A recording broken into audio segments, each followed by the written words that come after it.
आज हम लोग आपकी कक्षा 12 की जो सामान्य हिंदी का बोर्ड का पेपर होता है उसमें जो 11 का ख सवाल होता है उसके बारे में विस्तार से जानेंगे और इसको किस तरह से हल करते हैं, कैसे लिखा जाता है, इन सभी चीज़ों पर हम लोग विचार करेंगे।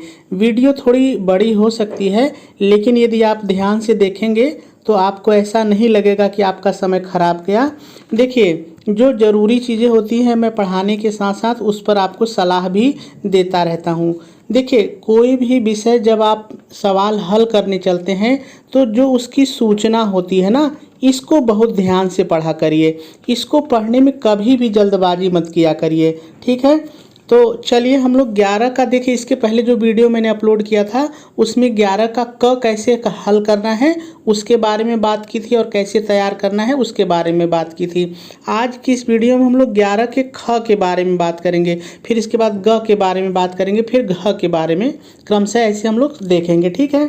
तो देखिए, सबसे पहली चीज़ तो जो 11 का ख होता है ना, ये जो सवाल होते हैं ये सूचना पर आधारित होते हैं।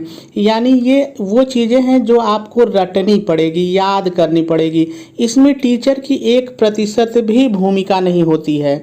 ये पूरा का पूरा आपके ऊपर निर्भर होता है कि आप इसको कैसे याद कर लेंगे। याद करने का तरीका, याद करने का ट्रिक आपका अपना हो सकता है, बस कैसे आपको याद हो जाए ये आपको सोचना पड़ेगा, ठीक है। और ये देखिए, आपकी पाठ्य पुस्तक में तो मिलेगा ही मिलेगा, लेकिन मैं इसके लिए आपको सलाह दूंगा कि कोई भी एक परीक्षा सीरीज खरीद लीजिए। वो विद्या भी हो सकती है, राजीव हो सकती है, अवतार हो सकती है, काका, मास्टरमाइंड, कोई भी एक ले लीजिए। मैं किसी का प्रचार नहीं कर रहा हूँ। और वहाँ पर ये सारी चीज़ें आपको एक जगह मिल जाएंगी और करीब ये 150 शब्द है। मैंने कई किताबों में देखा 150 शब्द कुल मिलाकर के है, तो वो 150 शब्द आपको तैयार करने पड़ेंगे, ठीक है। तो चलिए हम लोग इसको देखते हैं कि आखिर ये पूछता कैसे है। तो सूचना पढ़ लीजिए। देखिए, निम्नलिखित शब्दों में से किसी एक शब्द के दो अर्थ लिखिए, ठीक है। अब आप इसको मेरे शब्दों में जरा सा समझ लीजिए। देखिए, 11 के ख में इस तरह से 4 शब्द दिए रहेंगे, ठीक है। इनमें से कोई एक जो आपको आए, अगर ये आ रहा है तो इसको कर लीजिए, ये आ रहा है तो इसको कर लीजिए, ये आ रहा है तो इसको करिए, ये आ रहा है तो इसको करिए। यानी कोई एक करना है, चारों नहीं करना है, ध्यान रहे, कोई एक करना है और इनके 2 अर्थ लिखने हैं। जैसे अली है, अली का कोई 2 अलग अलग अर्थ आपको लिखना पड़ेगा। देखिए, इन शब्दों को कहते हैं अनेकार्थी शब्द, ठीक है। इनके 2 अलग अलग अर्थ लिखने हैं, आपको पर्यायवाची नहीं लिखना है, ध्यान रहे। ये पर्यायवाची नहीं है बल्कि अलग अलग अर्थ वाले शब्द हैं। कैसे हल करना है? देखिए, करना तो आपको एक ही है, लेकिन मैं चारों आपको हल करके बता रहा हूँ। देखिए, जो अली है, अली का एक मतलब होता है भंवरा, जो फूलों पर मंडराता है, भंवरा। और अली का एक अर्थ होता है सखी, जो सखी औरतें, सखी सहेली बनती हैं तो सखी। तो अली माने होता है भंवरा और अली माने सखी, ठीक है। 2 अर्थ हो गए और यही 2 आपको लिखना पड़ेगा। है तो बहुत सारे, जब आप किताब पलटेंगे तो एक एक शब्द के 3 4 अर्थ रहेंगे, लेकिन आप 2 याद करिए, 2 में आपका काम हो जाएगा। जैसे यदि नाग की बात करें तो नाग के 2 अर्थ हैं। एक तो सांप, जिसको आप सर्प कहते हैं, सांप भी होता है, और नाग का एक अर्थ हाथी होता है। तो नाग के 2 अर्थ हो गए, ठीक है। अब अंक की बात करें तो अंक के भी 2 अर्थ होते हैं। एक अंक का मतलब होता है गोद, जैसे गोद में बच्चा खिलाते हैं ना, तो गोद। और एक अंक का मतलब होता है नंबर, संख्या जिसको आप कहते हैं। तो इसके 2 अर्थ हो गए। जैसे यदि हम गुरु की बात करें, ये जो गुरु है तो इसके भी 2 अर्थ होंगे। एक गुरु का अर्थ होता है शिक्षक या अध्यापक जिसको आप कहते हैं, तो शिक्षक भी आप लिख सकते हैं, अध्यापक भी लिख सकते हैं। और दूसरा इसका अर्थ होता है भारी। तो गुरु के 2 अर्थ हो गए, शिक्षक और भारी, ठीक है। तो यही चीज़ आपको लिखनी है। अब मैंने आपको चारों बता दिया, लेकिन आपको चारों नहीं लिखना है, ध्यान दीजिए। फिर से मैं आपको बता दूं, कोई एक ही, इसमें से कोई एक जो आपको आ रहा, कोई एक, और उसका 2 लिखना है, ठीक है। अब आप इसको कॉपी में कैसे लिखेंगे, चलिए इसको देखते हैं।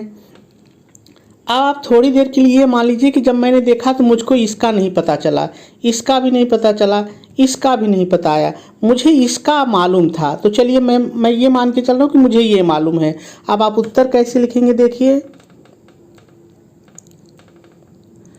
अब आप प्रश्नोत्तर नंबर जो भी है वो डालेंगे।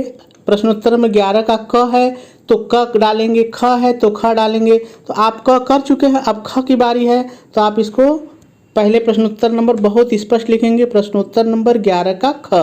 अब देखिए 11 का ख में हमको तीसरा आ रहा था, तो जो आएगा यहाँ पर उसको लिखिए। दूसरा आ रहा है तो दूसरा, तीसरा आ रहा है तो तीसरा, ठीक है। उसके बाद जिसका आप लिख रहे हैं उसको काले पेन से लिखिए, वो अलग दिखे, हेडिंग टाइप में वो अलग दिखे। और उसके बाद जो उसका दो अर्थ आप लिख रहे हैं वो इस तरह से हो। लिखने का तरीका आपका दूसरा भी हो सकता है, आप ऐसे भी लिख सकते हैं। आप यहाँ अंक लिखेंगे और अंक के बाद यहाँ डैश डाल के पहला नंबर डाल करके गोद और फिर दूसरा नंबर डाल करके आप संख्या, ऐसे भी लिख सकते हैं। इससे कोई दिक्कत नहीं है, चाहे आप नंबरिंग करके लिखिए और चाहे ऐसे कामा लगा के लिखिए, ठीक है। लिखने का ये तरीका है। अब चलिए कुछ हम लोग महत्वपूर्ण जो अनेकार्थिक शब्द हैं उनको देख लेते हैं। देखिए कम से कम 100-125 शब्द है, आप याद करेंगे तो निश्चित रूप से आप 1.5 घंटे में याद कर लेंगे, ठीक है। यहाँ पर कुछ महत्वपूर्ण अनेकार्थिक शब्द हैं, चलिए उसको देख लेते हैं। बाकी आप किताब से तैयार करिएगा, किसी टीचर के भरोसे, किसी के भरोसे मत रहिए। किताब उठाइए और रट डालिए, ठीक है। ये रटने वाली चीज़ें हैं। चलिए यहाँ पर देखते हैं कुछ शब्द हैं जो, जैसे अंबर। अंबर का एक मतलब होता है वस्त्र और अंबर का एक मतलब आकाश होता है, ठीक है। जैसे पानी का एक मतलब होता है जल, एक होता है चमक और एक होता है सम्मान। आपने देखा होगा पानी गैन उबरे मोती मानुष चून, तो वहाँ पर पानी के यही 3 अर्थ थे, ठीक है। तो यहाँ पर देखिए मैंने 3 जरूर लिया है, लेकिन आपको कोई 2 करना है, जो आपको अच्छा लगे 2 ले लीजिए, 3 नहीं लिखना है, ठीक है। आप सूचना पढ़ लेंगे, सूचना में जितना पूछेगा उतना ही। अली, अल की बात करें तो वहाँ पे भी मैंने ऊपर भी आया था, तो अल माने भंवरा होता है और सखी भी होता है, सखी या सखी, ठीक है। यदि नागर की बात करें तो नागर का मतलब होता है चतुर। मेरी भव बाधा हरे राधा नागर सोई, वहाँ आया था नागर चतुर राधा। तो नागर माने चतुर भी होता है और नागरिक भी होता है, जो जिस देश में रहने वाले नागरिक होते हैं दोनों होता है, ठीक है। जैसे अर्क, अर्क का एक मतलब होता है सूर्य और अर्क का एक मतलब होता है मदार। वो जो मदार पेड़ होता है ना, आँख जिसको बोलते हैं, जो आँख में चला जाता है तो नुकसान करता है, तो मदार है ना। और शिव, शिव का मतलब होता है मंगल और शिव का मतलब महादेव भी होता है। तो बहुत सारे अर्थ होते हैं, ऐसा कि नहीं है कि 2 ही होते हैं, ढेर सारे होते हैं, लेकिन हमको 2 से मतलब है तो हम 2 ही याद करेंगे। यदि अनंत की बात की जाए तो अनंत का मतलब आकाश भी होता है और अनंत का मतलब विष्णु भी होता है। तो देखिए इसमें टीचर आपको क्या समझाएगा, कुछ नहीं समझाएगा, बस आपको रटना है। तो पढ़ाई में 2 चीज़ें होती हैं, पहला तो कुछ चीज़ें हमको समझनी पड़ती है, जैसे व्याख्या हो गई, समझना पड़ता है, और चरित्र चित्रण समझना पड़ता है। तो ये सारी चीज़ें समझने की हैं, लेकिन ये सारी चीज़ें आपको रटने की हैं, ठीक है। कुछ और हैं उसको भी देख लेते हैं। देखिए यदि यहाँ पे बात की जाए तो विहंग, विहंग का मतलब पक्षी भी होता है, तीर भी होता है, तीर यानी कि बाण भी होता है। तो तीर लिखिए चाहे बाण लिखिए, कोई दिक्कत नहीं है। यदि अर्थ की बात करें तो अर्थ का मतलब धन भी होता है। अर्थशास्त्र विषय पढ़ते हैं ना, उसमें धन के बारे में ही पढ़ते हैं, तो अर्थ माने धन होता है और अर्थ का मतलब भी होता है। आप कहते हैं तुम्हारे कहने का क्या अर्थ है, क्या मतलब है। सोम, तो सोमवार भी होता है और सोम का मतलब चंद्रमा पर, चंद्रमा भी होता है, ठीक है। यदि कवि की बात करें तो कवि माने रचनाकार होता है और कवि माने उल्लू भी होता है। आप पहली बार सुन रहे होंगे, तो कवि माने उल्लू भी होता है, ठीक है। हेम, हेम का मतलब सोना भी होता है और तुषार भी होता है और हिम भी होता है। तो कोई 2 लिखना है, जो आपको 2 अच्छा लगे ले लीजिए। याद करने के लिए आप 2 ही याद करिए, ठीक है। यदि गति की बात की जाए तो गति का मतलब चाल होता है। आप कहते हैं ना तुम्हारी गति बहुत धीमी है, चाल बहुत धीमी है। आप विज्ञान पे मत जाइए, हिंदी के माध्यम से समझिए, ठीक है। गति को चाल आप कह लीजिए यहाँ पर। यदि और दूसरा इसका मतलब दशा, तुम्हारी गति बहुत खराब है, तुम्हारी दशा बहुत खराब है, तो दशा।